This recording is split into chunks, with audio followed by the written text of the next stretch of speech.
días. ¿Cómo están? Bien, bien. Bueno, el día de hoy es informe quincenal de seguridad.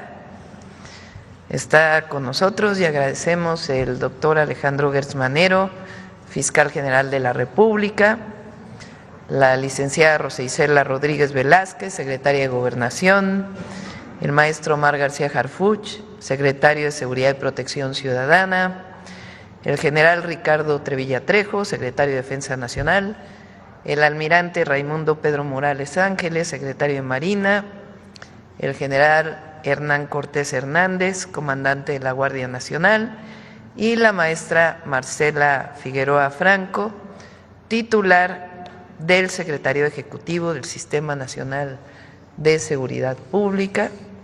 Como siempre, en estas mañaneras del pueblo, en el informe de seguridad, inicia Marcela con los datos preliminares, importante porque todavía no cierra marzo, pero son los datos preliminares en homicidios dolosos.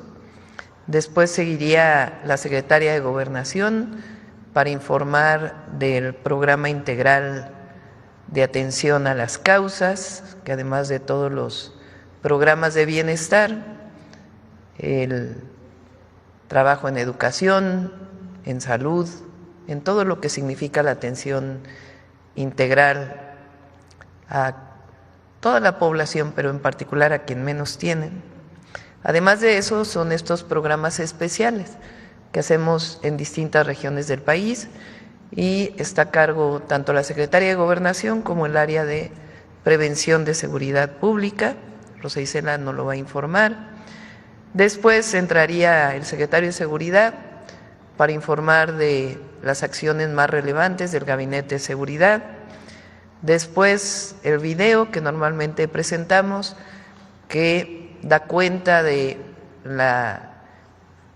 las acciones más relevantes y los resultados más relevantes desde que entramos al gobierno y particularmente en el mes de marzo. Y después vamos a las preguntas, si así les parece. Entonces empezamos con Marcela.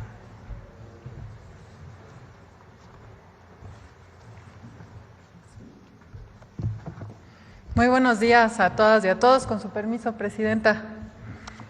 El día de hoy presentaremos el reporte de incidencia delictiva, como ya dijo la Presidenta, con cifras preliminares, con corte al día de ayer, 24 de marzo de 2025.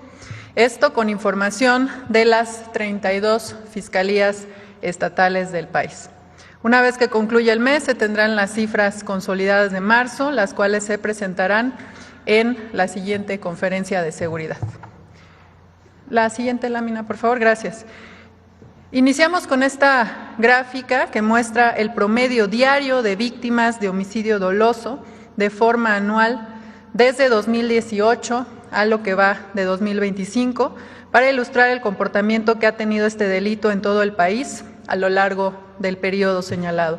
Como se puede observar, este indicador mantiene una tendencia sostenida a la baja a través de los años y en particular con base en los datos preliminares disponibles, como decíamos, al 24 de marzo, el promedio diario de 2025 se ubica en 73.4 víctimas, lo que representa una disminución del 27% entre 2018 y 2025.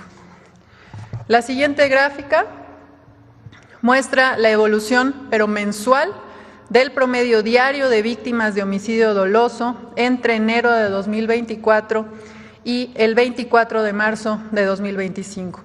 Con los datos preliminares de marzo se observa una tendencia sostenida a la baja durante los primeros 6 meses de la administración de la Presidenta, la doctora Claudia Sheinbaum. Como se ve en la gráfica, en septiembre de 2024, el promedio diario de homicidios era de 86.9 y en lo que va de marzo este promedio es de 67.4 víctimas diarias, lo que significaría una reducción del 22.4% de forma preliminar. Finalmente, la siguiente gráfica presenta el número de víctimas de homicidio doloso por entidad federativa entre el 1 y el 24 de marzo de 2024.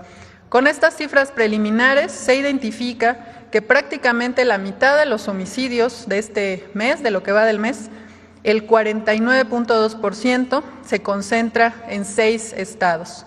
En primer lugar está Guanajuato, que reportó de forma preliminar hasta el día de ayer 277 víctimas, lo que representa el 17.1% del total de homicidios nacionales, poco más del doble de la siguiente entidad, que ocupa el segundo lugar, que es el Estado de México, que a la fecha registra 121 homicidios de forma preliminar durante marzo, lo que representa el 7.8% del total nacional.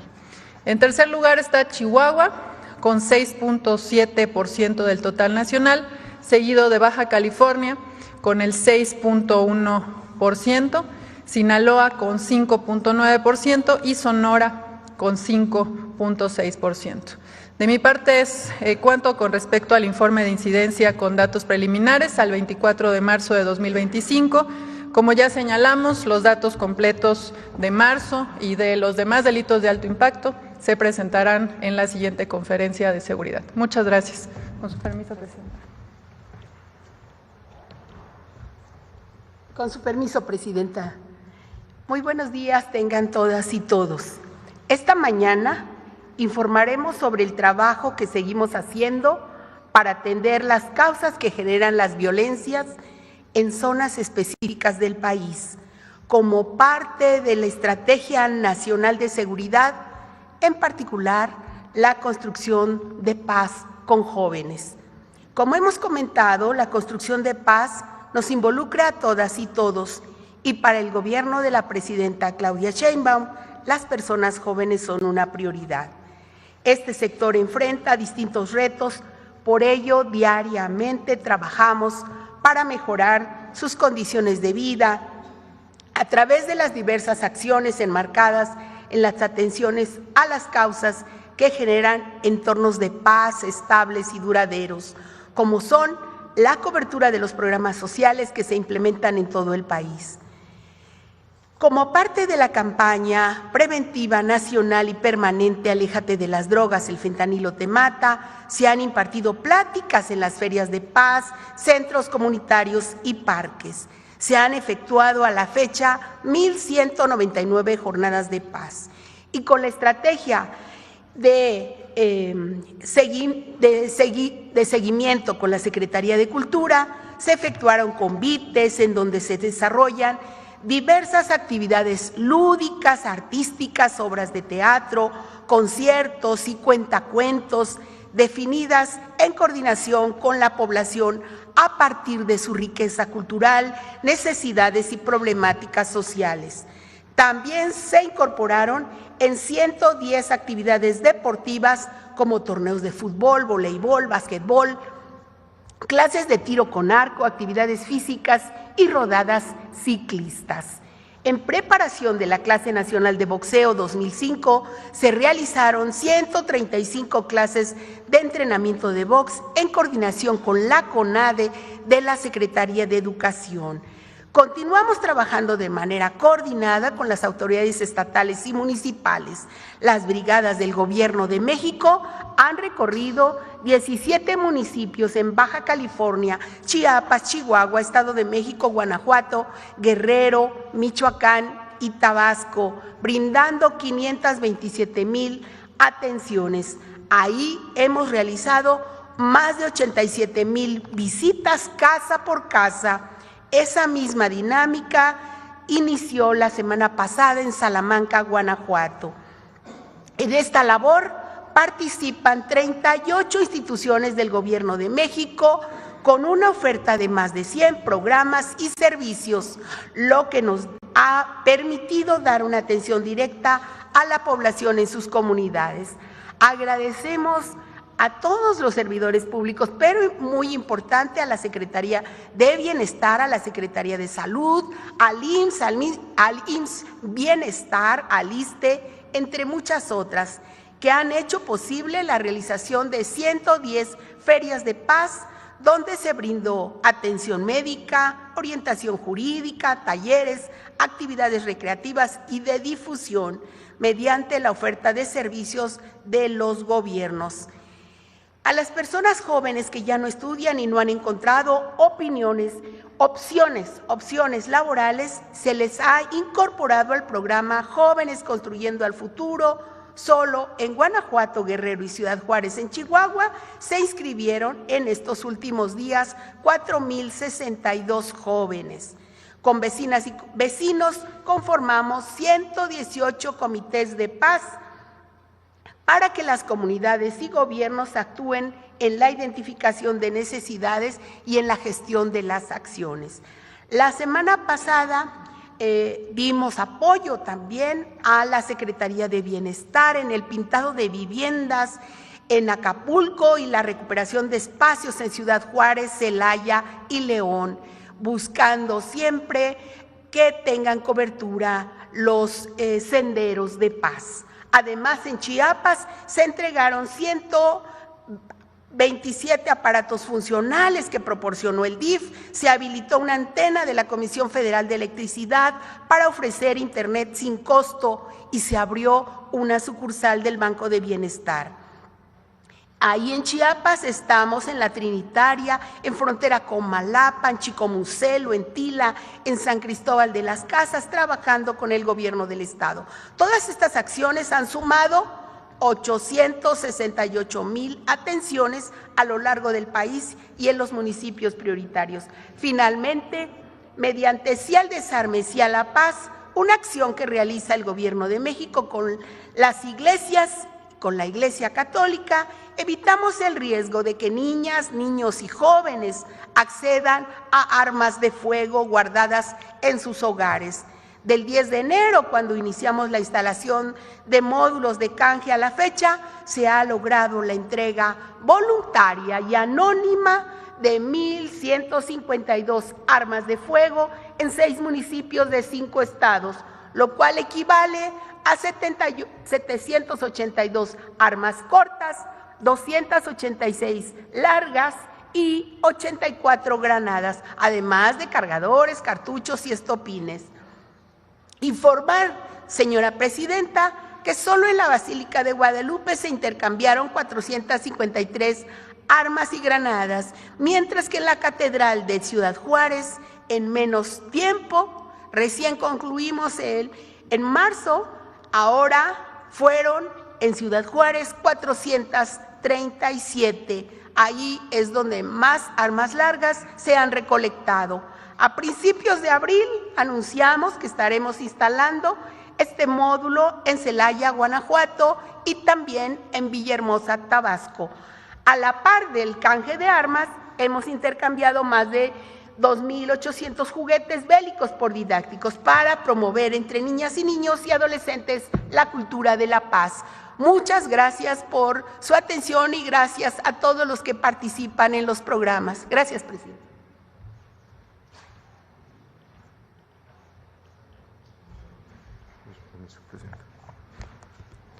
Muy buenos días. Hoy informaremos los resultados obtenidos por las mujeres y los hombres que integran las instituciones del Gabinete de Seguridad: Secretaría de la Defensa Nacional, Secretaría de Marina, Fiscalía General de la República, Secretaría de Seguridad y Protección Ciudadana, Guardia Nacional y el Centro Nacional de Inteligencia. También agradecemos la importante colaboración de la Secretaría de Gobernación para las acciones de atención a las causas y desarme voluntario. Del 1 de octubre del 2024 al 23 de marzo del 2025 se obtuvieron los siguientes resultados. Han sido detenidas 15,887 personas por delitos de alto impacto.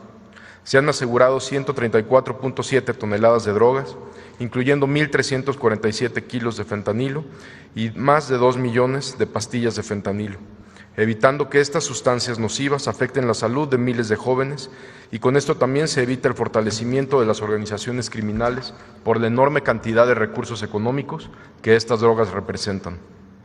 Se aseguraron y se sacaron de las calles de nuestro país más de 8,000 armas de fuego. Para combatir la producción de drogas sintéticas, en 17 estados de la República Se han desarticulado y desmantelado 644 laboratorios clandestinos y áreas de concentración para la elaboración de metanfetaminas.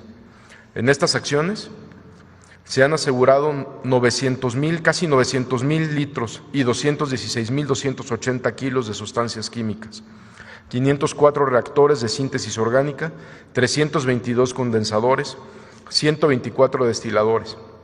Con esto se evita la producción de millones de dosis de metanfetamina. En representación del Gabinete de Seguridad, a continuación mencionaré algunas acciones relevantes de las últimas 2 semanas. En costas de Baja California Sur, elementos de la Secretaría de Marina aseguraron 4.5 toneladas de cocaína. También se detuvo a 4 personas en esta acción, una de ellas de nacionalidad extranjera. Este aseguramiento se suma al total de 31 toneladas de droga asegurados en alta mar, incluido el aseguramiento histórico realizado por la Secretaría de Marina de 8 toneladas en octubre del 2024. En días pasados, en una operación encabezada por el Ejército Mexicano, se detuvieron a 4 personas en posesión de 2 lanzacohetes, 2 bazucas, 5 ametralladoras, 5 fusiles Barrett calibre 50, 34 armas largas, 16 granadas, 8 armas cortas, más de 1,000 cargadores, 80 kilos de cocaína, 51 millones de pesos y 40 vehículos. En Ixtlán del Río, Nayarit, se detuvo a Jonathan N., jefe de plaza en Tepic, a quien le aseguraron un arma larga, un arma corta, más de 1,500 pastillas de fentanilo, cuyo costo asciende a más de 600,000 pesos. También en el Marqués Querétaro, la Guardia Nacional aseguró 26 kilos de fentanilo, cuyo valor asciende a 216 millones de pesos. En el municipio de Teocelo, Veracruz, fue detenido Francisco Javier N., vinculado con diversos delitos como conspiración de crimen organizado y tráfico de extranjeros. Es considerado objetivo prioritario y uno de los 10 prófugos más buscados por el FBI. Trabajaba para una organización criminal que operaba en México, Estados Unidos y El Salvador. En 6 operaciones simultáneas, realizadas por la Defensa Nacional, Marina, Fiscalía General de la República, Secretaría de Seguridad y Protección Ciudadana, Guardia Nacional y el Centro Nacional de Inteligencia, en los estados de Querétaro, Guanajuato y Yucatán, fueron detenidas 9 personas, integrantes de una célula delictiva, vinculada a un grupo dedicado al secuestro, robo de hidrocarburo, venta de droga, ataques armados y principalmente homicidios en el estado de Guanajuato. Entre los detenidos está José Francisco N., líder de la célula y responsable del ataque al bar Cantaritos en Querétaro, donde perdieron la vida 10 personas. Además, se encargaba de ordenar agresiones a grupos rivales y también en contra de autoridades. También se detuvo a José Remedios N., líder de homicidas de una célula delictiva, identificado por el Centro Nacional de Inteligencia como uno de los principales generadores de violencia de la región de Guanajuato y de Querétaro. La detención de José Francisco N. tiene una gran relevancia, ya que era uno de los principales generadores de violencia en la región. Como lo hemos dicho en otras ocasiones, estamos convencidos que para disminuir la incidencia delictiva hay que detener a quienes cometen los delitos, y esto es una muestra de ello. En Guanajuato, la segunda semana de marzo del 2025 llegó al punto más alto de homicidios, con un promedio diario de 15.16 homicidios. Desde la detención de José Francisco N., alias Alfa 1, se pudo observar una disminución en el promedio diario de homicidios que pasó de 12.7 a 7, lo que representa una reducción de casi el 45%. Como resultado inmediato de estas detenciones, Guanajuato desde hace 6 días no se ha encontrado en el primer lugar en el número de homicidios dolosos. Por instrucciones de la presidenta Claudia Sheinbaum, el día de hoy el general secretario y su servidor nos trasladaremos al estado de Guanajuato para realizar reuniones de trabajo con la gobernadora y su equipo de trabajo para dar seguimiento a las acciones que continúen con la baja de los delitos de alto impacto en la entidad. Por supuesto, el Gabinete de Seguridad continuará con las acciones de investigación y las acciones operativas para bajar los índices delictivos en dicha entidad. Por instrucciones de la presidenta Claudia Sheinbaum, el 5 de febrero inició la Operación Frontera Norte. Al 23 de marzo se han realizado los siguientes resultados: la detención de 1,748 personas y el aseguramiento de 1,562 armas de fuego. Se han asegurado 233,000 cartuchos de diversos calibres, 7,884 cargadores, más de 23,000 kilos de drogas, entre las cuales se encuentran 129 kilos de metanfetamina y 129 kilos de fentanilo y casi 1 millón de pastillas de fentanilo, además de 1,431 vehículos y 195 inmuebles.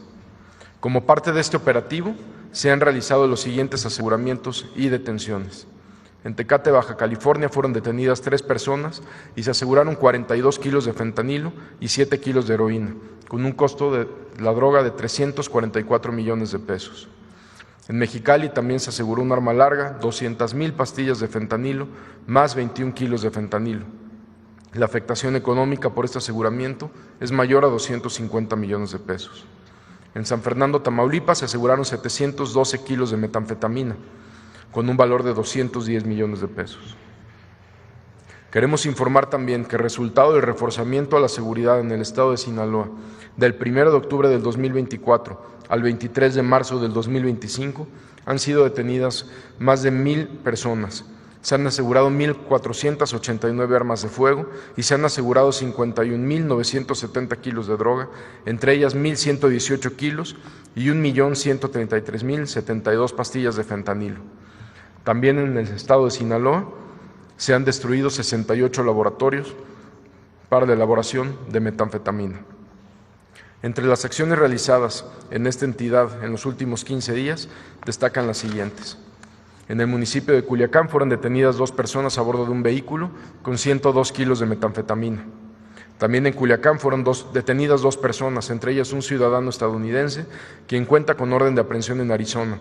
Se le aseguraron 2 kilos de metanfetamina, armas largas, cartuchos, cargadores, una granada de mano, chalecos tácticos y un vehículo.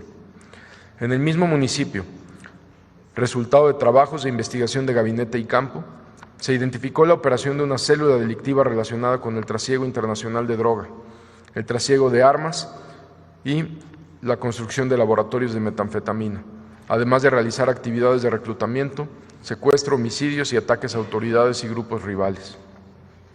Derivado de las investigaciones, se realizaron cateos en diferentes puntos de Culiacán, donde fueron detenidos Jesse N. y Juan Carlos N., relacionados con una agresión a una familia que viajaba en un vehículo, donde lamentablemente perdieron la vida 2 menores de edad en el mes de enero. En los inmuebles cateados se aseguraron aproximadamente 40 kilos de droga, precursores químicos, cristal, 6 armas largas, entre ellas un fusil Barrett calibre 50, 4 armas cortas, 6 vehículos, 3 de los cuales eran blindados. También, como informamos el día de ayer, en la Ciudad de México fue detenido José Gregorio N., alias El Lastra, responsable del reclutamiento para una organización criminal, quien operaba en Teuchitlán, Jalisco. Su detención permitió identificar el modo en que operaba esta organización para incrementar su capacidad de operación y estado de fuerza. Y esta detención aporta elementos esenciales para el esclarecimiento de los lamentables hechos ocurridos en el Rancho Izaguirre. Cabe destacar que en seguimiento a las acciones de patrullaje cibernético que realiza el Gabinete de Seguridad, al momento se han dado de baja 67 cuentas en plataformas que eran utilizadas para realizar el reclutamiento. Muchas gracias.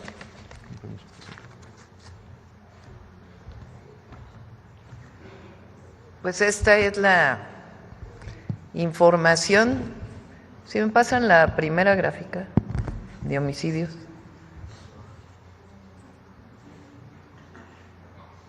Que presentó Marcela. La de mensual, por favor. La cifra dice preliminar porque pues no ha terminado el mes de marzo. El Sistema de Seguridad, así se llama, el Sistema Nacional de Seguridad, cierra el mes normalmente unos 10 días después, o cierra los datos del mes 10 días después que termina el mes para poder pues, revisar si hubo algún homicidio de alguna fiscalía que no se reportó.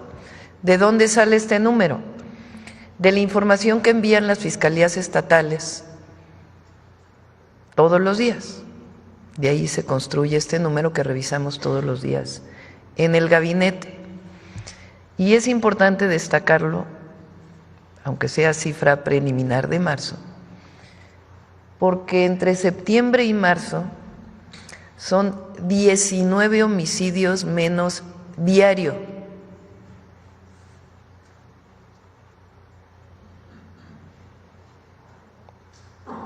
Es decir, en septiembre del 2024 se cometían 19 homicidios más diariamente de lo que nos está aportando la cifra preliminar de marzo. En el siguiente informe del gabinete, pues ya tendremos la cifra cerrada, pero es pues un esfuerzo muy importante de la estrategia de seguridad que estamos siguiendo. Entonces quería resaltar este número muy relevante y lo que mencionó el secretario de Guanajuato.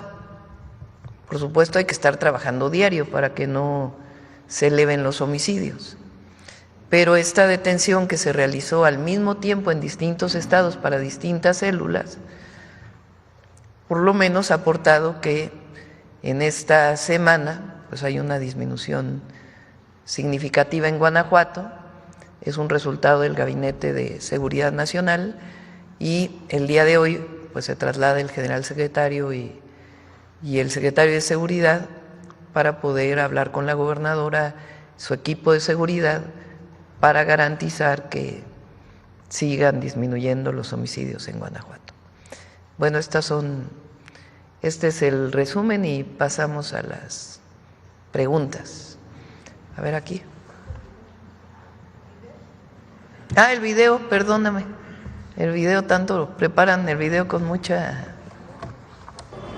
esfuerzo, que es el resultado de Marina, Defensa. El Gobierno de México continúa obteniendo resultados significativos en el decomiso de drogas, en la incautación de armamento ilícito y en la captura de importantes objetivos generadores de violencia. Desde octubre de 2024 a la fecha, se han incautado hasta el momento un total de 134.5 toneladas de drogas, incluyendo casi 1,5 toneladas y más de 2 millones de pastillas de fentanilo, más de 56 toneladas de metanfetaminas, casi 39 toneladas de cocaína y más de 37 toneladas de marihuana. Lo anterior representa una afectación económica por decomiso de estupefacientes a la delincuencia organizada de 37.896.569.018 pesos. Se han asegurado y destruido 644 laboratorios clandestinos y áreas de concentración para la elaboración de metanfetaminas. También se han asegurado 8.222 armas de fuego, 1.712.534 cartuchos, 747 granadas, 10.477 vehículos y 36 embarcaciones. Se han detenido a 15.887 infractores de la ley, así como importantes objetivos generadores de violencia. Del 24 de febrero al 23 de marzo, entre los más relevantes, José Gregorio N., Jonathan N., Braulio Salvador N., Melina N.,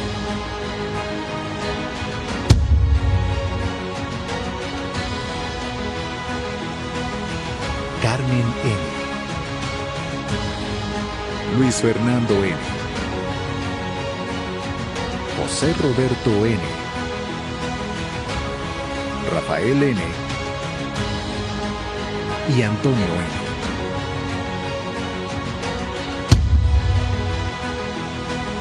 En este sentido, un objetivo clave para la construcción de la paz en Guanajuato es la región del Bajío. Mediante acciones simultáneas en los estados de Guanajuato, Querétaro y Yucatán, fueron capturadas 9 personas, entre ellas José Francisco N., alias Alfa 1, líder de una célula vinculada al cártel Santa Rosa de Lima. Esta detención cobra relevancia ya que era uno de los principales generadores de violencia en referida región. Estamos convencidos que para disminuir la incidencia delictiva hay que actuar contra estos objetivos. Muestra de ello es que en la segunda semana de marzo de 2025, Guanajuato llegó al punto más alto de homicidios, con un promedio diario de 15.6. Desde la detención de José Francisco N., alias Alfa 1, se puede observar una baja de este delito que pasó de 12.7 a 7, lo que representa una disminución de casi 45%. Sabemos que aún hay mucho por hacer, pero nuestro compromiso es seguir trabajando para construir la paz en todo el país. Como parte de la estrategia integral para fortalecer la seguridad en el país, se desarrolla la Operación Frontera Norte, obteniéndose los siguientes resultados del 5 de febrero a la fecha. 1.748 detenidos y el aseguramiento de 1.562 armas de fuego de diferentes calibres, 7.884 cargadores, 5.826.60 kilogramos de marihuana, 591.43 kilogramos de cocaína, 16.757.80 kilogramos de metanfetaminas, 129.24 kilogramos y 952.695 pastillas de fentanilo, 105.540 kilogramos y 370.523 litros de sustancias químicas, así como 29 laboratorios clandestinos de producción de metanfetaminas, 1.431 vehículos y 195 inmuebles. Este esfuerzo refleja el firme compromiso con el fortalecimiento de la seguridad, el apoyo continuo al bienestar de los ciudadanos y el impulso al desarrollo de nuestro país. Gobierno de México. Muy bien, ahora sí. Arturo Páramo, Grupo Imagen. El primer tema del que quisiera platicar con ustedes acerca de el anuncio que hizo ayer de que la CURP será el instrumento para identificar, una cédula de identidad, certificado de población, que va a tener huella y fotografía. Actualmente no cuenta con ello este documento. Va a ser tomado como identificación oficial, entiendo, por todo el gobierno, federal, estatal, etcétera, pero este proceso de incluir la fotografía y la huella dactilar en este documento, ¿cómo se va a realizar? ¿Cómo se va a instrumentar? Ahí en la presentación que nos dieron ayer en las leyes, establece que va a haber cooperación con el INE. El INE ya tiene esos datos. No sé si va a haber algún tipo de traslado de información o si vamos a estar sujetos los mexicanos a este proceso de otorgar la foto y la huella dactilar en este instrumento, en este documento. Se va a hacer poco a poco, no es algo que se vaya a realizar en determinado tiempo. ¿Qué tenemos que hacer primero? Juntar todas las bases de datos. Para que nos entienda quien nos escucha, cuando uno va y nace un mexicano o mexicana, pues te registras en el registro civil. Ahí viene una información. Cuando vas a realizar un trámite con el gobierno de México, te piden otra información. Tú tienes asociado una CURP desde el momento en que naces, que tiene que ver con distintos datos, en dónde naciste, género, en fin, diferentes datos. El objetivo es que los bases de datos diversas que tenemos pues vayan constituyendo una sola base de datos en el Registro Nacional de Población. Entonces, ¿qué hacemos con las leyes? Permitir que esa información pueda ser utilizada con base en la Ley de Protección de Datos Personales. ¿Por quién va a poder ser utilizada? Por el Gabinete de Seguridad, por las fiscalías estatales. Es un tema de seguridad. Ahora, en el caso del INE, no es que el registro del INE vaya a pasar completo al Registro Nacional de Población, porque tiene su propia ley, su propia seguridad de datos personales, etcétera. Ahora, ¿qué es lo que ocurre? Si el secretario Omar García Harfuch necesita un dato en inteligencia de una persona porque está vinculada con un homicidio, con un delito, tiene que mandar un oficio al INE y el INE después de varios días pues le dice sí, aquí está la información. Lo que queremos ahora es que para el sistema de seguridad el INE de manera automática envíe la información. resguardando los datos personales. Eso por un lado.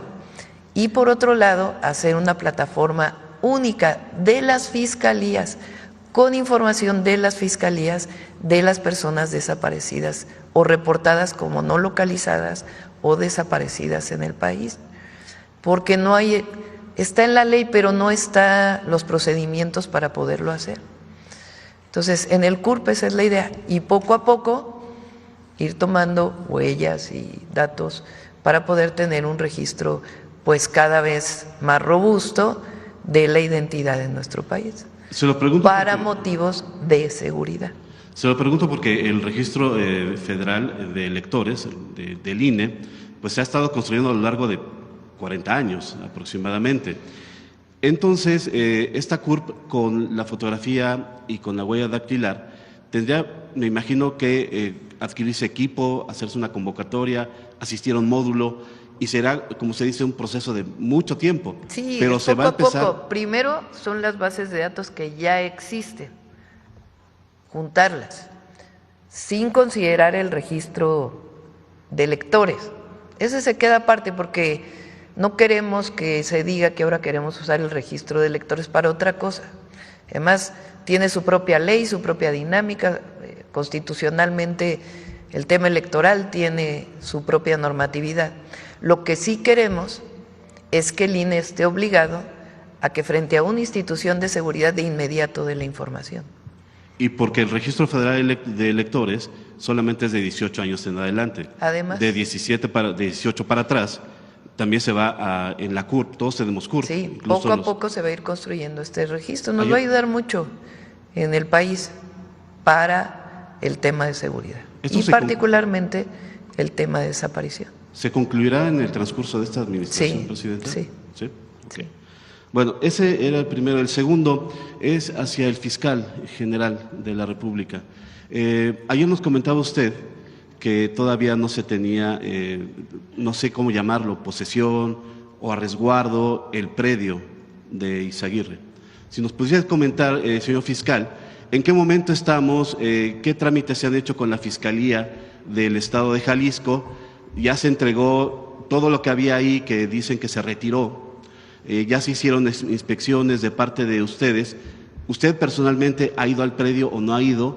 ¿O cuál es la situación, el momento en el que estamos en el caso del Rancho Izaguirre en cuanto a la Fiscalía? 4 preguntas, ¿con cuál comenzamos? El proceso, el trámite para hacerse cargo del rancho, ¿en qué momento va? Con motivo de una acción que para nosotros ha sido fundamental, el Ejército Mexicano y la Secretaría de Seguridad logró detener al Lastra. Esto fue la semana pasada. Y en un plazo verdaderamente perentorio, porque es un plazo constitucional, logramos con los datos que ellos nos dieron obtener y abrir una carpeta por delincuencia organizada. Eso es una carpeta de carácter federal. También logramos que el juez de control ya le dictara la formal prisión a este individuo, ya se encuentra en una cárcel de alta seguridad, y al tener ya una acción de carácter federal como la que ya tenemos, la madrugada del día de hoy, la Fiscalía General de la República, el Ministerio Público, la Policía y los peritos tomamos posesión de ese lugar. No habíamos podido tomar posesión porque, como bien se sabe, se estaba manejando por la Fiscalía Local, por haber sido la que hizo todas estas gestiones, que ya se habló de ellas con mucha claridad desde el mes de septiembre del año pasado. Ya en este momento es un asunto de carácter federal, está ocupado ese sitio por las autoridades federales y están entrando los peritos para determinar la realidad de lo que hay ahí. Los objetos que, de acuerdo con versiones iniciales, estaban ahí y que en el recorrido que se hizo ya no estaban, ropa, zapatos, etcétera. Eso está a resguardo ya también de la Fiscalía. Me imagino que estaba a resguardo de la Fiscalía Estatal, ya está a resguardo también de la Fiscalía General de la República. Nosotros, y eso lo habíamos estado tratando inclusive antes de esto del Lastra, para que la Fiscalía Local nos haga entrega de toda esa documentación, de todos los bienes, todas estas prendas, de lo que tenga en materia de óseos y lo que haya avanzado en estos 6 meses en los asuntos de carácter pericial para determinar qué tipo de actividades hubo ahí. Y por último sería, yo sé que en este tipo de casos es muy sensible la información y todos quisiéramos tener resultados rápidos, expeditos, inmediatos, pero se tiene que hacer todo un trabajo forense. ¿Cuánto tiempo se va a tardar en dar los primeros resultados, la primera información de lo que sucedió en este lugar? Una de las instrucciones muy claras que les di hoy al área pericial de la Fiscalía es que a partir del momento en que tomen posesión, que lo están haciendo ahora, yo creo que el día de hoy nos deben de dar un plazo específico, claro, por días, de qué es lo que nos van a informar pericialmente, en qué forma nos los van a dar. Yo creo que vamos a estar obteniendo de manera secuencial datos que nosotros debemos de hacerlos públicos, porque ese es uno de los problemas más serios que tiene ese lugar. Por último, ahora sí, perdón. En la conferencia que dio usted la semana pasada, ya se había hablado de que sí había indicios de que al menos había restos humanos. Así es. No se dice cantidad, no se dice en dónde exactamente.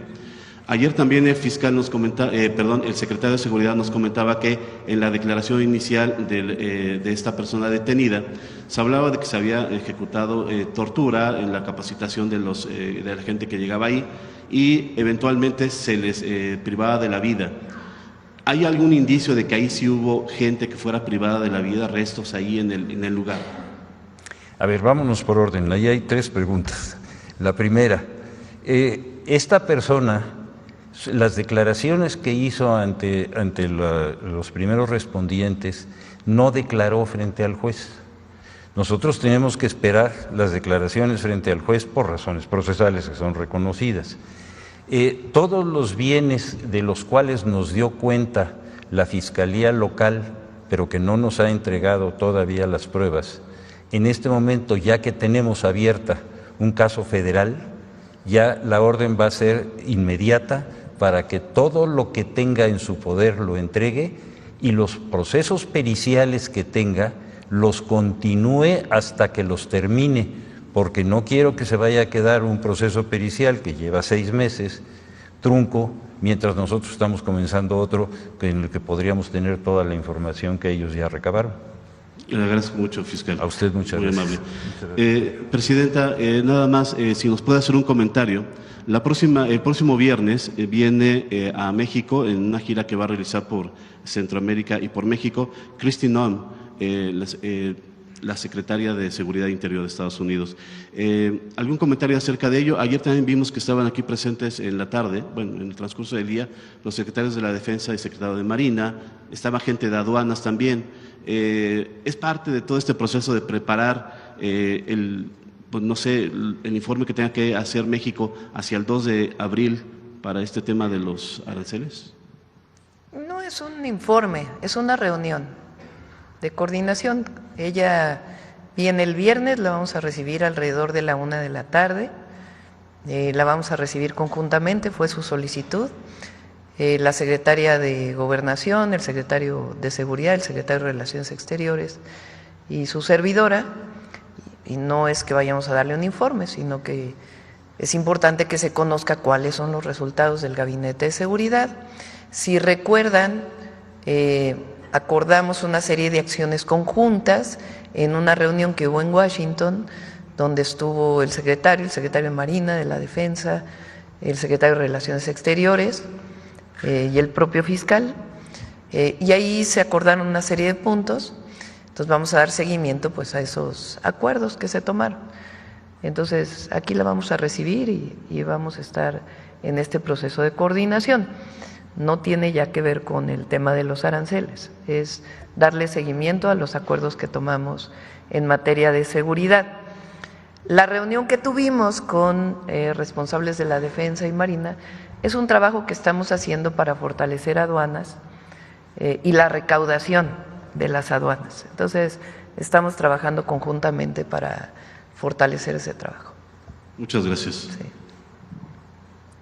A ver, por acá estabas desde ayer, ¿verdad? Buenos días, Presidenta. Rodrigo Muñoz, de NX Noticias. Justamente en el tema de Estados Unidos, el día de ayer el presidente Donald Trump comenta que habría algunas excepciones a los aranceles que podrían ser impuestos a principios del próximo mes. Preguntarle cómo han ido avanzando estas negociaciones encabezadas por el secretario de Economía, Marcelo Ebrard, y si de casualidad han tenido un primer acercamiento con el equipo de Mark Carney, el nuevo primer ministro de Canadá, respecto también a este tema de aranceles. Se está trabajando con ellos, sí es importante porque ellos pues tienen propuestas, no todas las conocemos hasta que no llegue el 2 de abril. Y nosotros lo que estamos en estas reuniones pues es brindando toda la información de las afectaciones que tendría para Estados Unidos y para México el poner aranceles nuevamente. Entonces vamos a esperar al 2 de abril y sí hay mucha comunicación entre el secretario Ebrard y el secretario Lutnick. Están pues en comunicación permanente y estamos trabajando también con muchos sectores empresariales, desde las automotrices, acero, aluminio, etcétera, etcétera, para tener esta información y también, de acuerdo a lo que vayan a presentar el 2 de abril, pues nosotros anunciar las medidas que anunciaríamos, si es el caso, el 3 de abril. Aprovechando que está el fiscal, preguntarle si existe alguna, cómo avanza el tema del exgobernador Silvano Aureoles, que pues ya se emitió la ficha roja por parte de Interpol, y conocer si hay alguna, o qué tipo de colaboración hay sobre este caso, fiscal. Sí, ya se emitió la ficha roja, ya todas las autoridades, sobre todo en los Estados Unidos, de los países con los que tenemos frontera, y en España y en los países de Europa, ya están alertados. La situación de ese individuo es la de muchos asuntos que tenemos de esa naturaleza, en los que el cerco de la operación de identificación y de obtención de su aprehensión se va a dar, no cabe duda. Es cosa nada más de manejarlo con toda la prioridad y con todo el cuidado.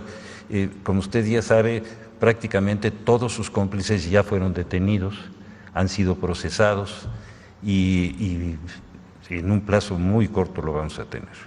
Gracias, fiscal. Y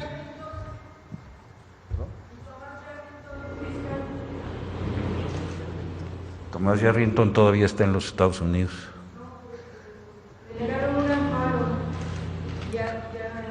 Pues todavía está en los Estados Unidos. No ha llegado a México.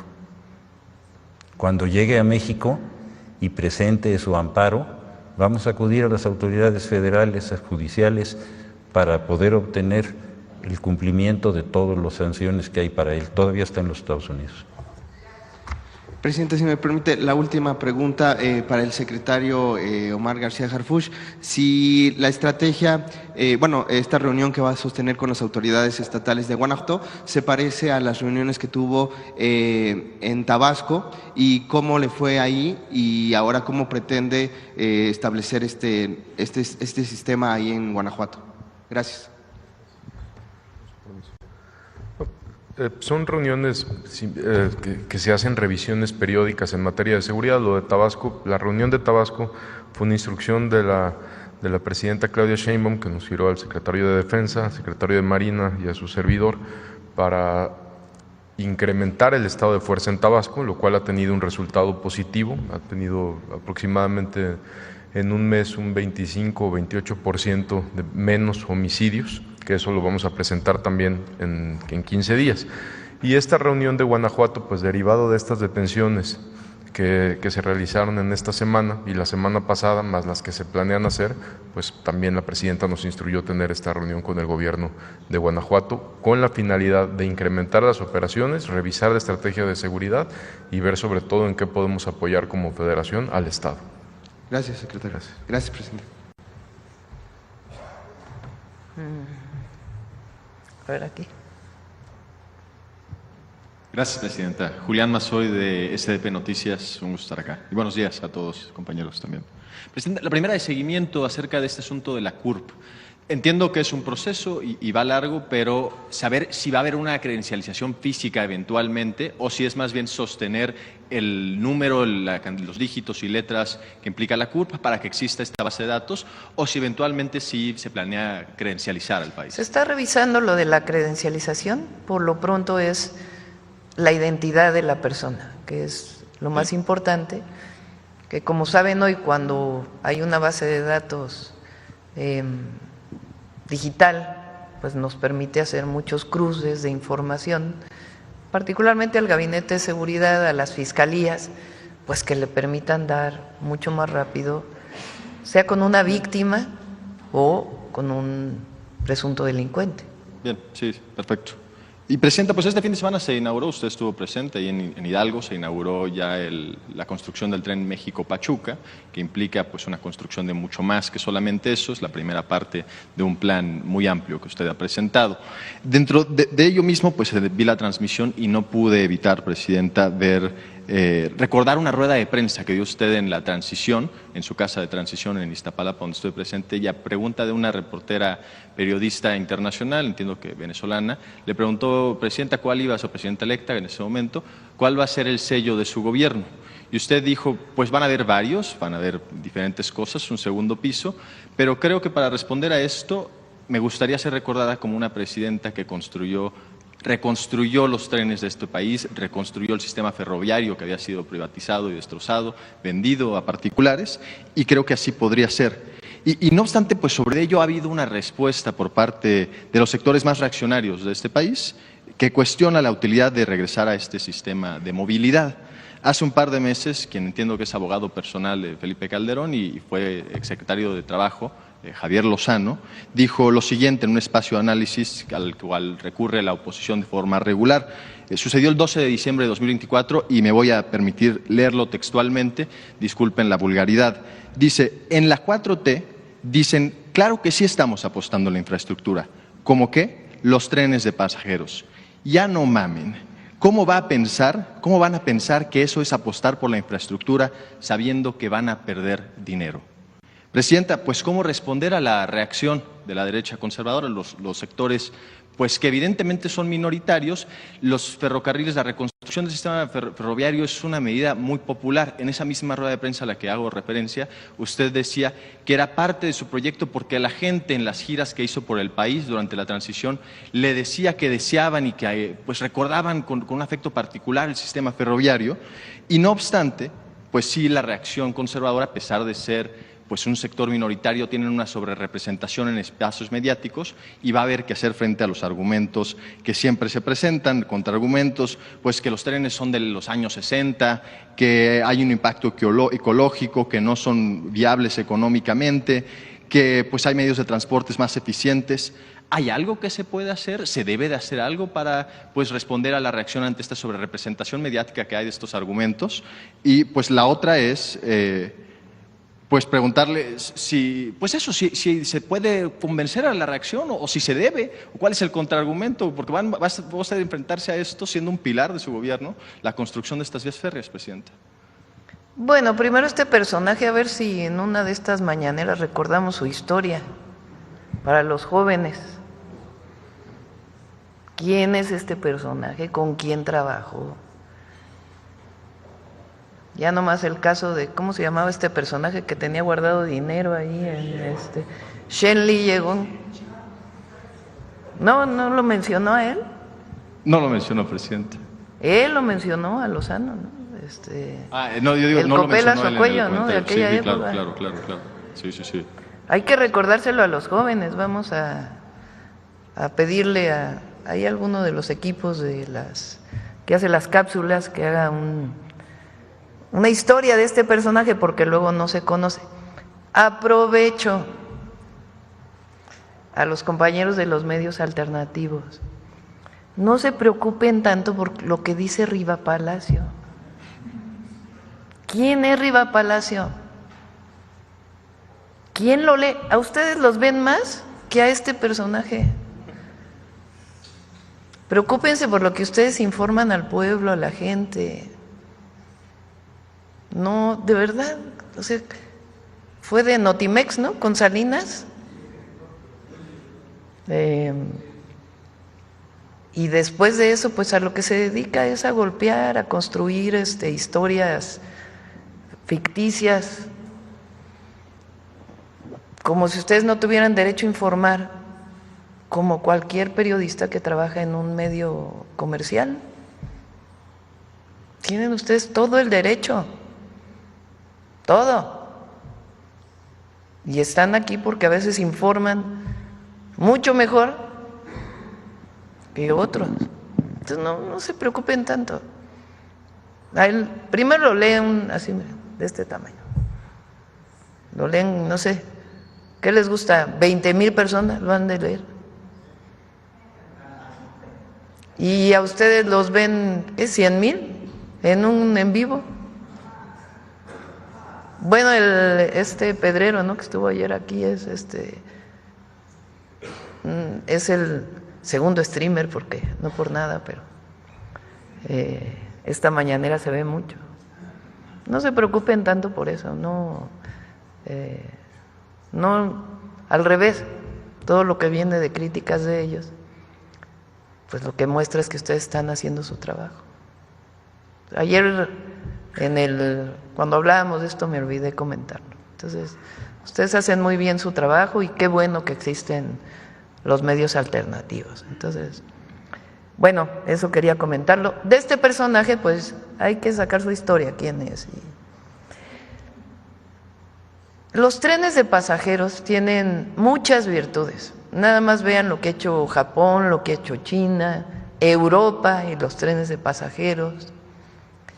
Y las bondades, las virtudes de estos trenes de pasajeros, no solamente para la conectividad de las personas, sino para generar desarrollo regional. No hay que olvidar que en nuestro país los trenes de pasajeros y de carga fueron privatizados en el sexenio de Zedillo.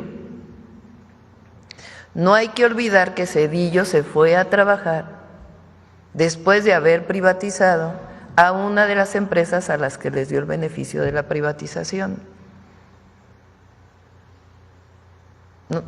El presidente López Obrador recuperó los trenes de pasajeros, particularmente el Tren Maya y el interoceánico, que ambos serán, bueno, el interoceánico ya es de carga y el Tren Maya va a ser de carga, porque es la forma más eficiente de transporte.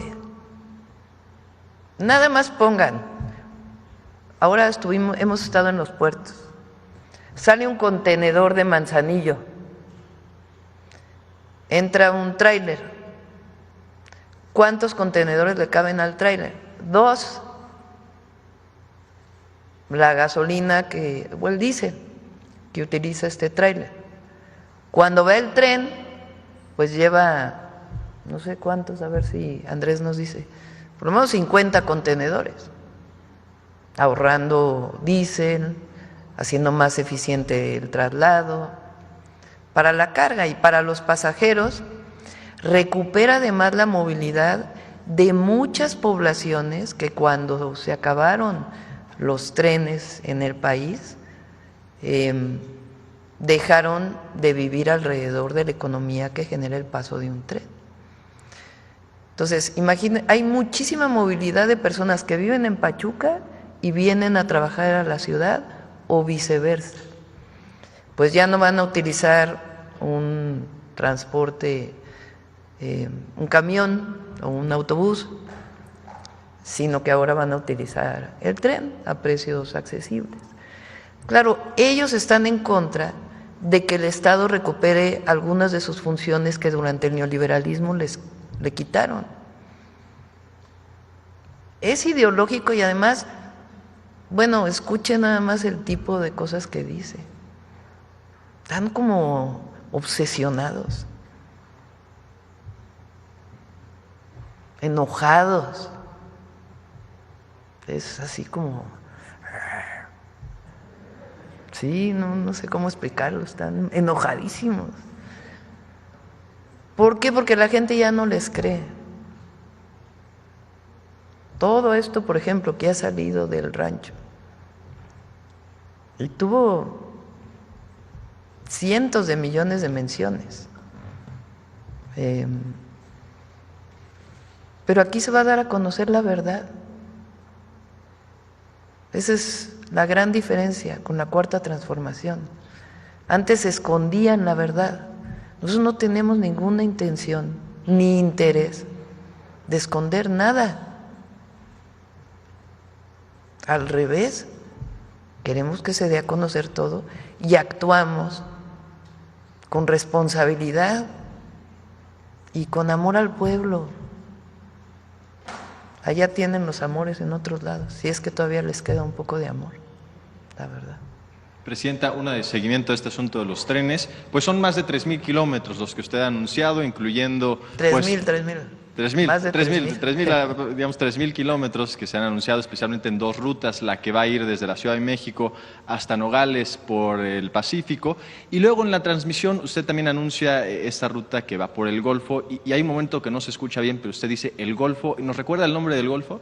Sí, así dije, el Golfo de… Así. El Golfo de México, Presidenta. Ahora, Presidenta, recibió este fin de semana usted a 23, entiendo, embajadores, sus cartas credenciales se las presentaron. Dentro de ellos me llamó la atención la presencia del nuevo embajador de Canadá, que sustituye al ex embajador, el señor Grimm, que recibió un extrañamiento por parte del gobierno federal a finales del sexenio pasado, extrañamiento al que usted se sumó como presidenta electa de la República, pues decía que había preocupaciones de los inversionistas canadienses por la reforma al Poder Judicial. Preguntarle si el nuevo embajador hizo algún tipo de comentario así o si ahora sí ya quieren empezar con el pie derecho. Muy bien de cómo estrechar las relaciones con Canadá. Por cierto, en efecto, tenemos pendiente una llamada con el primer ministro de Canadá. No se han podido ajustar las agendas, pero ya esperemos que muy pronto ya se dé esta comunicación. No haya preocupación, no dijo nada de preocupación del sector No, privado. pues ya quién va a cuestionar la reforma al Poder Judicial. Gracias, Presidente. Sí. A ver, por acá. Gracias, Presidenta. Buenos días, Judith Sánchez Reyes, de Perspectivas y Radio Milet.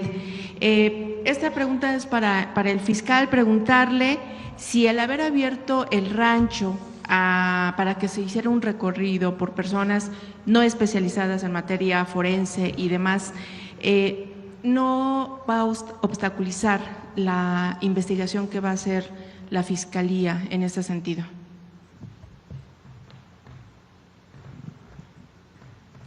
Como ustedes recordarán, en la reunión que tuve con los medios, yo les pregunté a las personas que asistieron si tenían interés en que se pudiera hacer una visita por la cantidad de información tan confusa que había.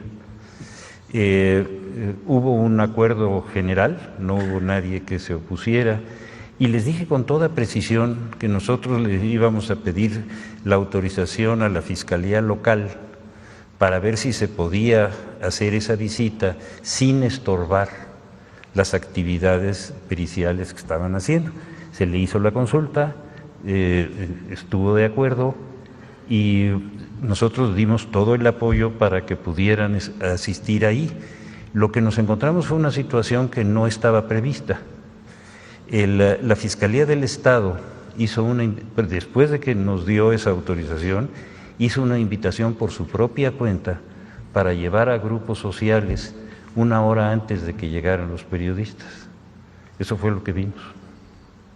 No sé si esté claro. ¿Y eso no, digamos, provocaría una sanción, alguna situación a la Fiscalía? Perdón, no le oí la pregunta. El hecho de que ellos hayan ingresado a personas antes no cae en una omisión o una sanción. Es una responsabilidad de ellos. Ellos van a tener que dar cuenta de todas las responsabilidades que tienen y las siguen teniendo y las comenzaron a tener desde el septiembre del año pasado y que nosotros ya dimos cuenta con toda precisión, con pruebas documentales muy claras de qué es todo lo que falta y todo lo que falta es de su responsabilidad y van a tener que dar cuenta. Entonces, ¿abrirían carpetas de investigación contra funcionarios? Tenemos las carpetas abiertas, no hay problema. ¿Algo más? Por el momento es todo, fiscal. Y esta pregunta es para el secretario de Seguridad, si me permite. De estos más de 15,000 detenidos que se han dado en estos últimos meses, ¿En dónde están recluidos? O sea, ¿cuáles son como los estados en donde están estas personas? Y si esto no ha agravado el asunto de sobrepoblación que hay en los centros penitenciarios en el país, tomando en cuenta que hay información de que el 46.4% de la población privada de la libertad a nivel nacional comparte una celda con más de 5 personas. Entonces, no sé si esto ha agravado, sí, la sobrepoblación. No tenemos un reporte de algo delicado en el sistema penitenciario, que estos 15,000 detenidos haya sido significativo, pero con gusto, para no especular, hoy mismo checamos la información con el Sistema Penitenciario Federal, que depende de la Secretaría, que a su vez tiene contacto con los 32 sistemas penitenciarios. ¿Podría haber un mapeo, secretario, sobre saber cuáles son los estados principalmente en donde se encuentran? No sé si la mayoría estén en cárceles de alta seguridad, y cuáles serían como los principales delitos por los cuales están detenidos. Sí, los principales delitos principalmente han sido portación de arma de fuego, posesión de droga, también homicidio, lesiones por arma de fuego, robo de vehículo con violencia, los delitos de alto impacto principalmente. Y con gusto revisamos en qué penales, en qué sistemas penitenciarios donde más se han ingresado, se lo podemos preparar de manera inmediata. Muy amable, gracias. Y Presidenta, desde que Estados Unidos catalogó a los cárteles mexicanos como grupos terroristas, usted comentó que el Gabinete de Seguridad podría venir a darnos una definición y también la diferencia entre estos grupos de delincuencia organizada con los grupos terroristas, que maneja Estados Unidos. No sé si haya la posibilidad de que nos den esa información en este momento, tomando en cuenta que está aquí el gabinete. Entre cómo catalogamos nosotros. A ver, volvemos a la pregunta, si es tan amable, por favor. Si nos puede dar cuál es la definición de terrorismo. Aquí en el gobierno mexicano se había dicho que es diferente a la que maneja, por ejemplo, Estados Unidos, y sobre todo la diferencia de los cárteles mexicanos con grupos terroristas. La definición de terrorismo no la hace el gobierno, está establecida con toda precisión en el Código Penal. Establece cada una de las conductas que atentan fundamentalmente con aspectos políticos de la integridad de la nación y de la defensa de la sociedad. Ese es el criterio jurídico establecido por el Código Penal. El criterio que tienen los Estados Unidos es diferente, y sin que yo vaya a hacer una definición de lo que ellos han establecido, la diferencia es muy clara. Ellos lo ven como un asunto de seguridad nacional y tiene una vinculación con las conductas que van más allá de un aspecto estrictamente delictivo individual para convertirse en un tema de una delincuencia colectiva con una intención de hacerle daño a colectividades o a la nación misma. Esa es la diferencia desde el punto de vista legal. Entonces, obviamente, no alcanzan este nivel de violencia los cárteles mexicanos con los grupos terroristas, como lo maneja Estados Unidos. Yo creo que cada una de las, y eso es un asunto muy claro de competencias. En México la competencia es sola y exclusivamente de México, no de ningún otro país, y nosotros aplicamos la ley no conforme a nuestro criterio, sino contra lo que dice la ley, y la ley, como le explico a ustedes, es muy clara. Lo que ellos están planteando son sus problemas de seguridad nacional, y creo que la señora presidenta ha sido clarísima. Ellos tienen todo el derecho de hacer cualquier definición de su seguridad nacional, siempre y cuando no afecte ni la soberanía ni la seguridad nacional de México. Eso está clarísimo, y en eso no va a haber ningún cambio ni ninguna indefinición. Está clarísimo. Muchas gracias. Y finalmente, Presidenta, hace unos días tuvimos la oportunidad de conocer la historia de este grupo de reacción inmediata que se acaba de conformar en Chiapas, denominado PACAL, y nos llamó mucho la atención que la mayoría de sus integrantes son elementos de la extinta Policía Federal Preventiva. Nos comentaban justamente que en este periodo del nuevo gobierno han podido bajar el índice de delincuencia, el índice delictivo, y eso incluso se refleja un poco en la población, quienes Nos comentaba, por ejemplo, el fiscal fronterizo Costa, que esta acción de los policías ha creado confianza en la población y eso también a su vez ha hecho que haya denuncias de casos o delitos como por ejemplo extorsión, que era uno de los delitos como muy diario en Chiapas. Preguntar igual también con la gente del gabinete si dentro de estas reuniones checan estos modelos que cada gobierno está haciendo y que están dando resultados. Al final del día, bueno, la Policía Federal Preventiva el sexenio pasado se desintegró porque se decía que hubo muchos actos de corrupción, los cuales obviamente no está aquí a cuestión, pero muchos de los elementos tienen una gran preparación. Entonces, preguntar si, por ejemplo, este tipo de modelos que están dando resultados de manera estatal se pueden a lo mejor replicar en estados en donde hay, por ejemplo, focos rojos, o se puede hacer a nivel nacional. Muchas policías estatales tienen fuerzas especiales. Por ejemplo, a lo mejor, Omar, puedes platicar aquí en la Ciudad de México cómo estaba dividida la policía y las fuerzas especiales que había. Sí, aquí en la Ciudad de México estaba principalmente de las subsecretarías que tiene la Policía de la Ciudad de México, era Subsecretaría de Operación Policial, que son la mayor cantidad de compañeros y compañeras que vemos en las calles, que están divididos en más de 70 sectores, la Subsecretaría de Tránsito, la Subsecretaría de Investigación e Inteligencia, pero también pues hay unidades, como ya lo dijo la señora Presidenta, unidades especiales de investigación y también operativas, como la que usted menciona de Chiapas. Hay varios estados que han conformado fuerzas especiales, pero consideramos que, tomando en cuenta el modelo de la Ciudad de México, lo que verdaderamente fortalece a una entidad federativa y lo que fortalece la seguridad de una entidad federativa más que un grupo especial, pues es la construcción y el fortalecimiento de las instituciones de seguridad, que en el caso de Chiapas es lo que está ocurriendo. No solo es el grupo especial, sino están aumentándole el sueldo a la policía, comprando patrullas, fortaleciendo a la fiscalía, y eso es lo que se hizo aquí en la Ciudad de México y se ha estado haciendo en otros estados. Muy amable, gracias. Este grupo porque estuvimos en Chiapas y estuvimos hablando mucho con el gobernador, él ha fortalecido, como bien dice el secretario, las instituciones de seguridad y su coordinación. Y entre otras cosas hizo este grupo especial como parte de la Secretaría de Seguridad Pública, que no solo está formado por algunos antiguos policías federales.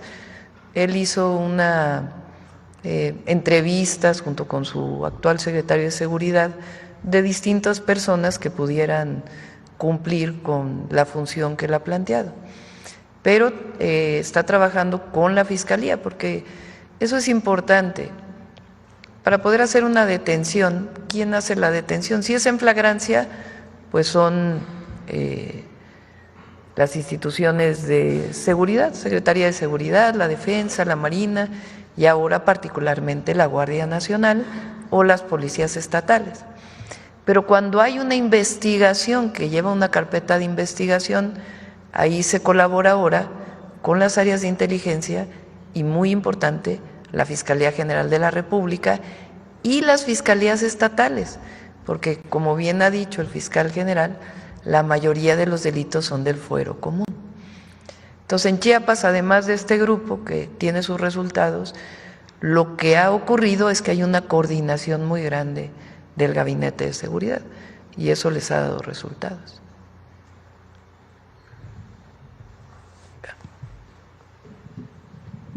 Bueno, hola, ¿qué tal? Buen día, Presidenta. Un buen saludo para todos. Arturo Rojas, del diario El Economista.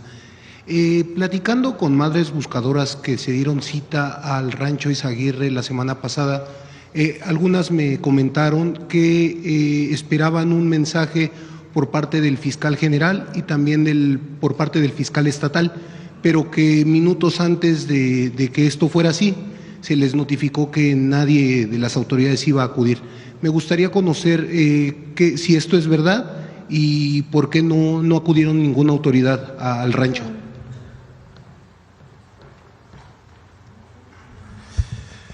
Nosotros tuvimos una conferencia de prensa muy amplia muy clara a nivel nacional, todos los medios estuvieron invitados, se expresó con toda precisión, y está la grabación y aquí la tengo, una consulta que yo hice a los medios para ver si para ellos era importante hacer una visita a un área y a un predio que no está bajo nuestro control, y así lo dije, y que le íbamos a pedir la autorización a la Fiscalía Local para que pudieran ellos entrar. Eso se dijo con una absoluta claridad. ¿Qué fue lo que ocurrió después de eso? El fiscal local, después de que nos dio la autorización, dijo que yo iba a ir. ¿Cómo voy a ir a un lugar donde ni siquiera nosotros podemos entrar si no es con el permiso de ellos? Por razones obvias. ¿Cuál fue la razón? ¿Cuál fue la razón para poder hacer esa convocatoria a esas madres para que llegaran una hora antes de que llegaran las personas que ellos mismos habían invitado? No sé si esté claro. Si se trata de crear problemas, no, nosotros estamos tratando de crear soluciones. Claro, y bueno, además de este anuncio que hizo el fiscal, ¿en algún momento recibió una invitación o una sugerencia de parte de él para que usted acudiera al rancho? Ni una palabra, ni siquiera sabíamos que habías hecho esa convocatoria pública que llegó a extremos verdaderamente inconcebibles.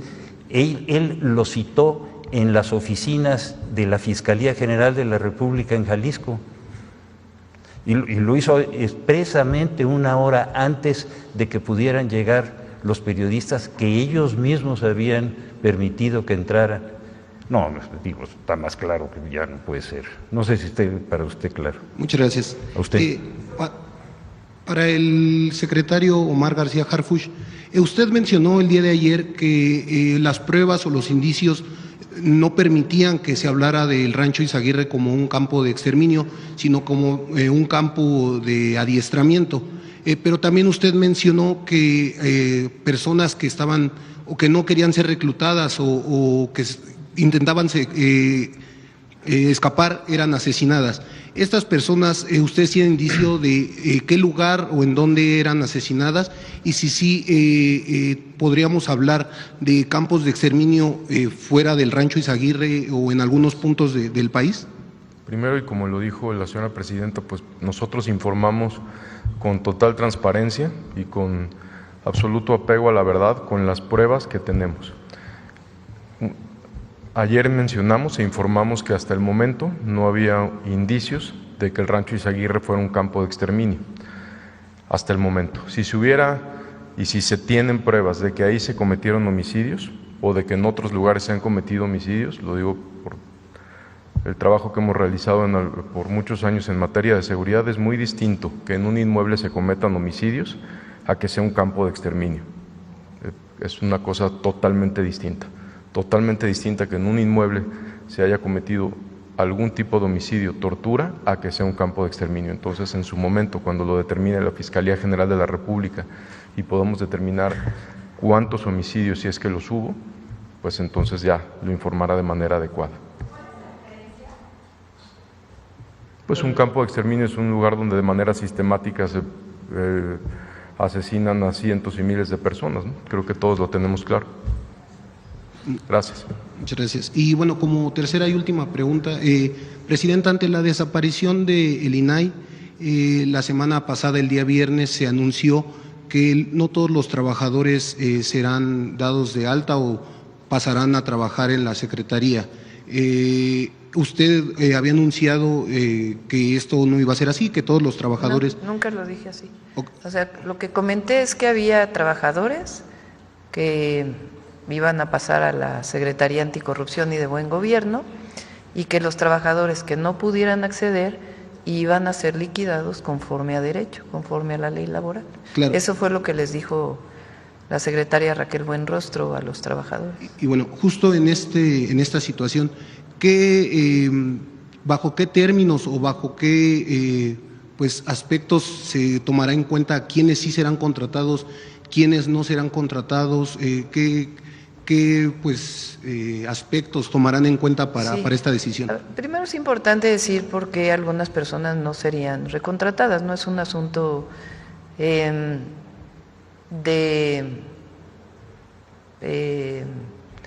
preconcebido de que estamos en contra de algunos trabajadores, ni mucho menos. El INAI se construyó como una institución grandísima, excesiva, que tenía un presupuesto muy grande. Entonces, el presupuesto que va para burocracia se quita para otras cosas. Entonces, lo que se está haciendo es una institución más pequeña que cumple las funciones, y para aquellos trabajadores y trabajadoras que por alguna razón no puedan entrar, pues se hacen las liquidaciones por ley y se busca también si pudieran entrar en algún otro espacio. No es algo contra los trabajadores, que eso es lo más importante, sino parte del proyecto de austeridad republicana. ¿Cómo se determina? Lo determina la propia Secretaría Anticorrupción con base en los mecanismos que están establecidos administrativamente para las contrataciones y los perfiles de las personas que deben cumplir. Por supuesto, muchas gracias. Sí.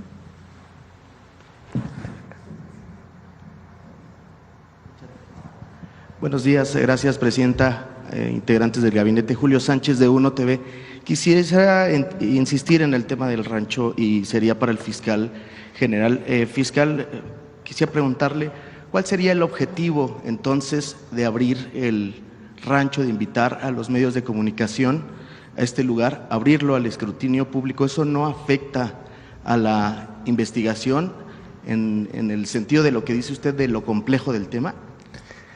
Precisamente por eso, ante todos los medios y con todos ustedes presentes, les pregunté si era importante, interesante para el gremio tener una visita libre, sin tener ningún tipo de presión sobre lo que había ahí. Yo creo que tener esa transparencia, al contrario de ser algo negativo, yo creo que es muy positivo si se lleva con orden y no se mete gente para generar ahí un conflicto, pero dar la oportunidad de que se conozca un área que está tan cuestionada, pedirle la autorización a quien tiene el control de ello y dar todas las facilidades para que vayan, es una muestra de libertad y de transparencia. Yo no lo veo de otra manera. Pero digamos, para las víctimas, el tema de la investigación, el rigor de la investigación, lo que técnicamente implica eso, ¿no afecta para darle certidumbre a las víctimas? Por eso se dijo con toda precisión que la visita debía de ser con todo respeto a las acciones de investigación y de periciales que estaba llevando la autoridad local, que es la responsable. Se llevó por nota, pero absolutamente, no sé si esté claro para usted. Sí, lo entiendo. Fiscal, aprovechando, digamos, lo que conocimos ayer de las declaraciones de la persona que fue detenida y pues el testimonio que dio y que nos dio a conocer el secretario, ¿esto tampoco afecta a la investigación? Digamos, ¿no se viola el debido proceso en el sentido de que se está conociendo información que está bajo una investigación en este momento? Ese asunto ya está frente a un juez. Hay un procedimiento penal abierto.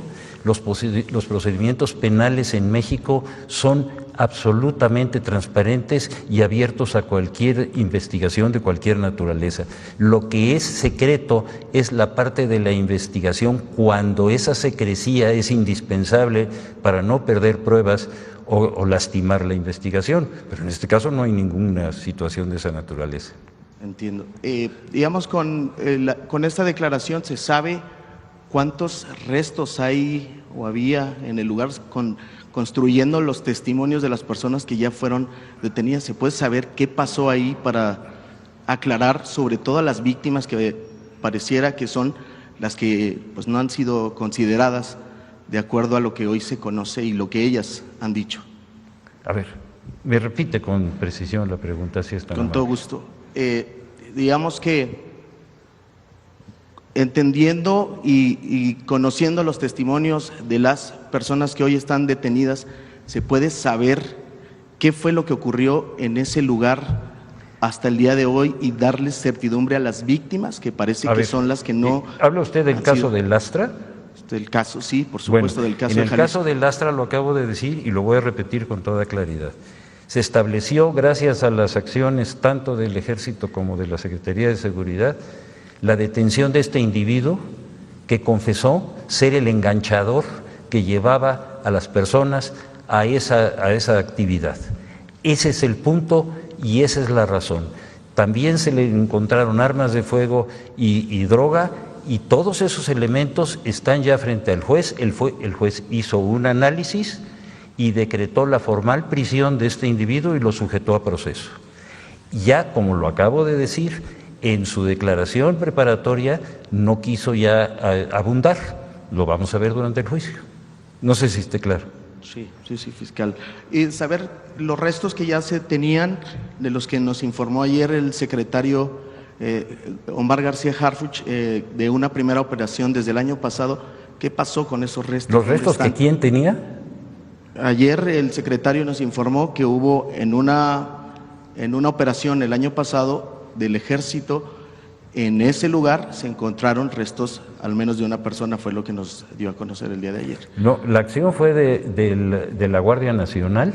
De la Guardia Nacional. Y la Guardia Nacional le dio conocimiento a la autoridad local por delitos del orden común, que son dos: homicidio y secuestro, que es por esos dos elementos fue por los que se inició localmente ese procedimiento, y cuando ese procedimiento a partir del mes de marzo tuvo la difusión que ya supimos todos que había esa situación, se le requirió a la autoridad local que entregara todas las pruebas que tenía y que no dejara de continuar con su trabajo. De todas esas pruebas yo di cuenta pormenorizada y por escrito y lo entregué a todos ustedes. De acuerdo. Para finalizar con este tema, fiscal, entonces en el entendido de lo que nos ha dicho, no hay buena coordinación hoy con la Fiscalía del Estado, por lo que ha dicho de que fue invitado y que no, y que invitó a las personas una hora antes y demás. ¿Cómo siente el ánimo, digamos, de cooperación con la Fiscalía Estatal? ¿Se busca crear alguna situación que complique más la investigación? Yo no voy a crear problemas, los voy a resolver. Ese es mi trabajo. Y las autoridades locales, cuando se trata de un asunto federal, tienen una obligación indeclinable de aportar todas las pruebas que tengan en su poder. Esto se tiene que llevar con una situación de una exactitud procesal absoluta. Todas las acciones y todas las intervenciones que hayan tenido nos tienen que dar cuenta y nos están dando cuenta. No hay más. Le agradezco mucho. A usted fiscal. muchas gracias. Presidente. Un asunto usted haría otra invitación a los medios de comunicación, a las madres buscadoras, a asistir a este rancho, pero ya con la presencia de usted, porque lo que se estaba diciendo es que cuando asistimos los medios de comunicación era un caos debido a que no había los peritajes necesarios para explicarnos esto se hizo por tal razón, etcétera. Ahora que usted ya trajo el caso, ¿haría otra invitación a los medios de comunicación? ¿Me quiere hacer la pregunta concreta, por favor, si es tan amable? Ahora que la Fiscalía General de la República ya trajo el caso del Rancho Izaguirre, ¿usted haría otra invitación a los medios de comunicación para que asistamos con usted nuevamente a este rancho, ya con una guía más específica, más detallada? Primero déjenos tomar posesión, lo estamos haciendo en este momento. En este momento están entrando las fuerzas federales nuestras, están entrando nuestros peritos, están tomando posesión del inmueble y nosotros vamos a estar informando cotidianamente de todo lo que sea necesario, y cuando los medios consideren que tienen un interés de transparencia y de información y eso no obstaculice nuestro trabajo, pues digo, así tiene que trabajar todos los casos que son como este. ¿Ya tiene previsto cuándo va a acudir usted a este rancho? Ahorita que ya lo tiene en su posición. A ver, los que tienen que estar ahí son los peritos. Yo no puedo sustituir la función pericial. Yo tengo la responsabilidad de una institución y los peritos tienen que darme cuenta de todo lo que encuentren y yo tengo la obligación de darlo a conocer frente a todas las personas. Ese es mi trabajo. Muy bien, fiscal. Ahora, por último, disculpe, presidenta, que aproveche la palabra. Algo que no se dijo es que al exterior de este rancho, cuando llegamos los medios de comunicación, había una carpa con 2 candelabros. Asimismo, había una camioneta que estaba transportando mesas redondas y sillas. Quiero decir, elementos que apuntaban que se había hecho un evento social minutos o horas antes de que llegáramos la prensa. No sé si ahorita que usted atrajo el caso, nos podría explicar la razón por lo cual estos elementos estuvieron ahí, o pedirle bien información a la Fiscalía del Estado, pues para que nos detallara qué rayos hacían esta carpa con candelabros, que prácticamente es para eventos de lujo también, porque sabiendo que a muchísimos metros, pues prácticamente no había nada. Entonces, ¿qué hacían esos elementos ahí? A ver, desde septiembre hasta la fecha, toda esa área ha estado en manos de la Procuraduría del Estado. ¿Usted ya le hizo ese requerimiento a ellos? No, todavía no. Hay que hacérselo. Ellos son los responsables. A partir del momento en que nosotros adquirimos una responsabilidad de carácter procesal, nosotros tenemos la obligación de transparentar lo que estemos haciendo. Cualquier pregunta sobre lo que ellos hayan hecho, se la tienen que contestar ellos. Nosotros estamos haciendo todos los requerimientos de información y nos los están entregando. Y como lo puse por escrito, lo que han entregado totalmente, lo que han entregado parcialmente, está clarísimo. No nos vamos a enredar. A pesar de que actualmente este caso ya está en las manos de usted, de la Fiscalía General de la República. ¿Cómo que a pesar? Pues estamos entrando. Ok. Por favor. Entonces, aún así, a sus órdenes. La respuesta Gracias. a la Fiscalía del Estado. Sí, señor, así de claro.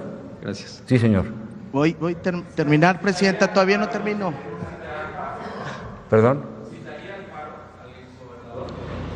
A ver, no le oí bien. ¿Lo citaría en una investigación al exgobernador? Sí. Para que comparezca al paro?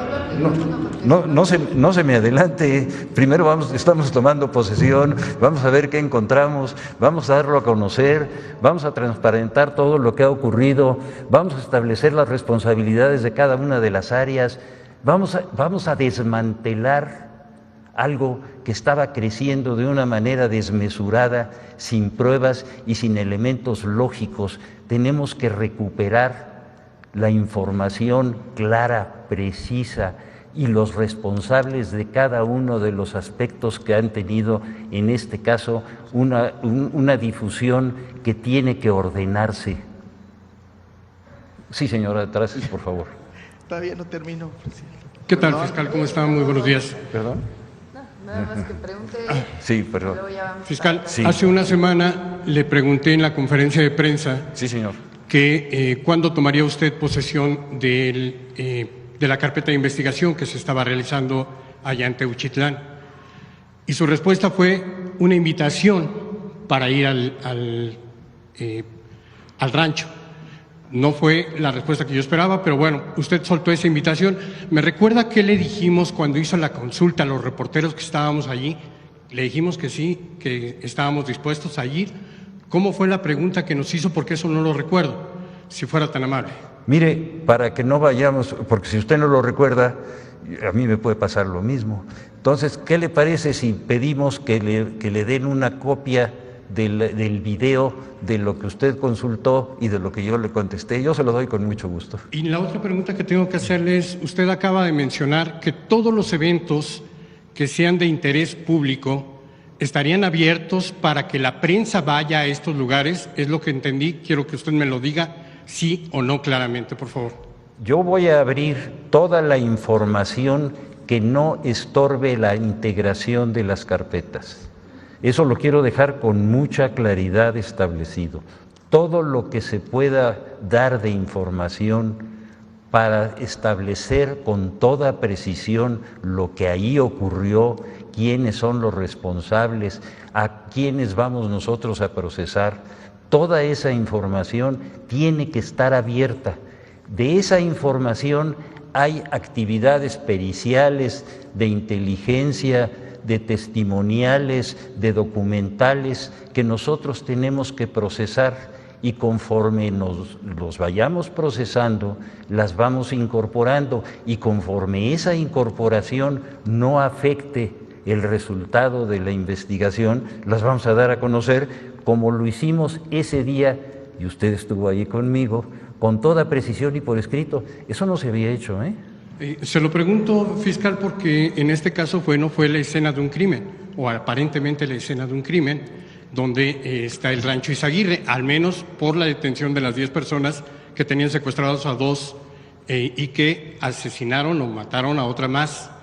Me gustaría preguntarle, porque estas escenas del crimen también estarán abiertas, supongo, como estuvo el rancho Izaguirre en esta ocasión, al menos para la prensa, que vaya controlado y que vaya a la prensa de esta forma.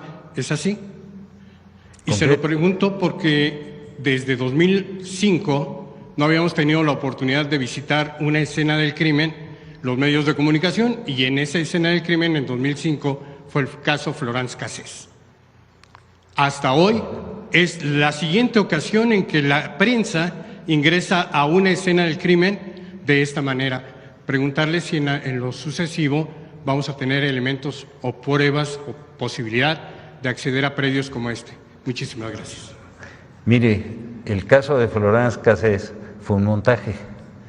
La presencia de ustedes fue una muestra de transparencia. Esa es la diferencia. Gracias. Ya. Bueno, vamos a... Presidenta, ¿no se me permite terminar?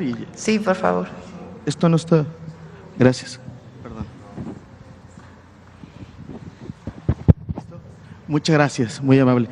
Presidenta, la semana pasada vinieron madres buscadoras desde Tamaulipas, querían platicar con usted, llegaron hasta aquí a Palacio Nacional, las recibieron en atención ciudadana, las canalizaron a la Comisión Nacional de Búsqueda. ¿Tiene información sobre esta reunión que ellas piden con usted?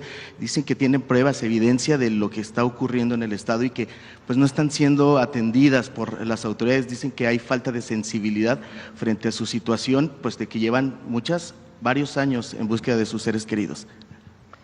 La Secretaría de Gobernación recibe no solamente este colectivo de madres buscadoras, sino otros colectivos y a familiares de manera individual. En la en Secretaría de Gobernación hay 2 comisiones, por ley. Una es la Comisión Nacional de Búsqueda, que apoya a la Fiscalía General de la República o a las fiscalías estatales o a la solicitud de alguna persona para hacer una búsqueda. Tienen tecnología, tienen un trabajo integral de apoyo para poderlo realizar. En particular a este colectivo se les atendió de Tamaulipas. La otra comisión es la Comisión Ejecutiva de Atención a Víctimas, que a veces, dependiendo de los casos, trabajan juntas, porque puede haber un familiar, todo es una ley, todo tiene que cumplir con la ley, que requiera algún apoyo de la autoridad, sea para realizar su búsqueda o porque finalmente fue víctima o familiar de una víctima de un delito y requieren apoyo, y hay una ley que establece cuáles son las condiciones para darles apoyo. Y están trabajando de manera permanente.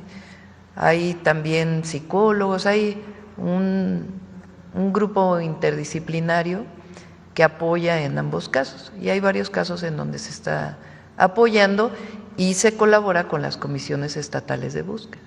De acuerdo, le daremos seguimiento. Y por último, el tema del apagón en el sureste. Presidenta, ahí la Comisión Federal de Electricidad informó que fueron controlados por ahí un tema de la calidad del combustible y demás. Quisiera preguntar si tiene algún informe al respecto, qué le dijo la comisión, ¿por qué no se le informó a la gente? Por cada ferrocarril van casi 200 contenedores, yo dije 40, son 200. Se dañó equipo en la planta de cogeneración de nuevo Pemex en Cactus. Esta proporciona vapor para el tratamiento que proporciona la calidad del gas que suministra Comisión Federal de Electricidad. Pemex estuvo trabajando en la reparación y se normalizó a las 2 de la mañana del día de hoy. Es decir, sí había gas, había todo, lo que pasa es que hubo un equipo que pues no operó. De inmediato estuvo el equipo de Pemex en coordinación con CFE para poder reparar de inmediato el equipo, y afortunadamente ya está reparado. Sí. Bueno, La última, si quieren.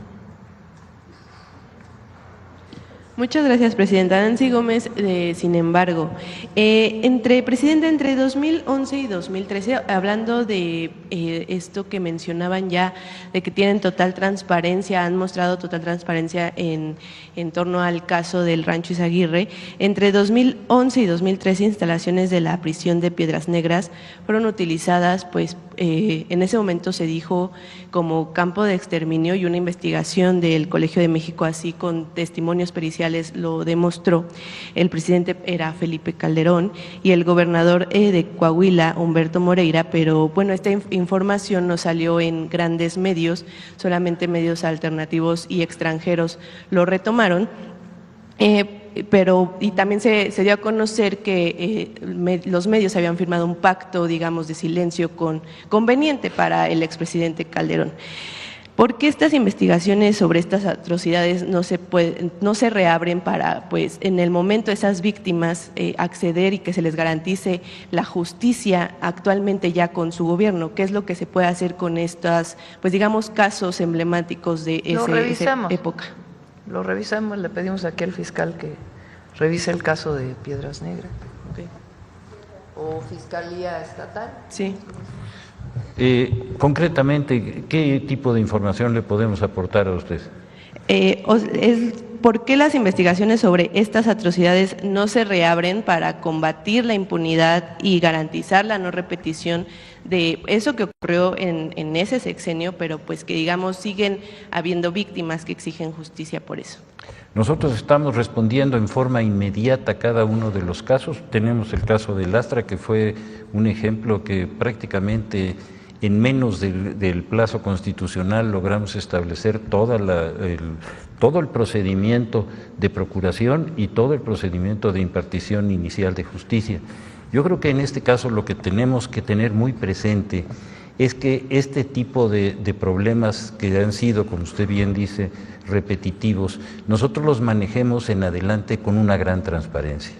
Es decir, cuando hay una acusación de ese tipo, se tiene inmediatamente que requerir todas las pruebas de que esa situación existe, darle a quienes son las víctimas la oportunidad de que presenten de inmediato su denuncia, que se cumplan con todos los requisitos procesales que significa presentar su denuncia, aportar todas las pruebas que tienen en su poder, establecer si eso es un delito del fuero común o del fuero federal, establecer también la responsabilidad de la autoridad procuradora de justicia, ya sea federal o local, y luego la de los jueces.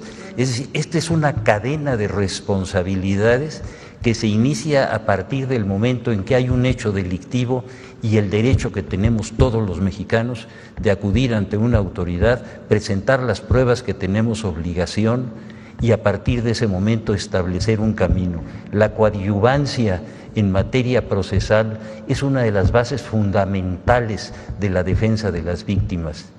Y la coadyuvancia es la presencia de quien hizo una denuncia y presentó pruebas para que acompañe primero a la autoridad procuradora y después a la autoridad impartidora de justicia. Ese camino es el que se ha ido lastimando a través de los años y el que estamos tratando de recuperar. Toda esta información diaria de todo lo que se hace establece con toda precisión el esfuerzo federal por resolver un problema que tiene que ser recíproco por parte tanto de las autoridades estatales como municipales y que las responsabilidades, como en este caso que lo hemos visto, se establezcan con toda precisión. No se trata de andar buscando a quién le echamos la culpa, sino quién es el responsable. Y ese es el principio. Pero sí se puede retomar con estos casos que ya pasaron hace años simplemente. Por supuesto, okay. Cualquier caso que no haya prescrito,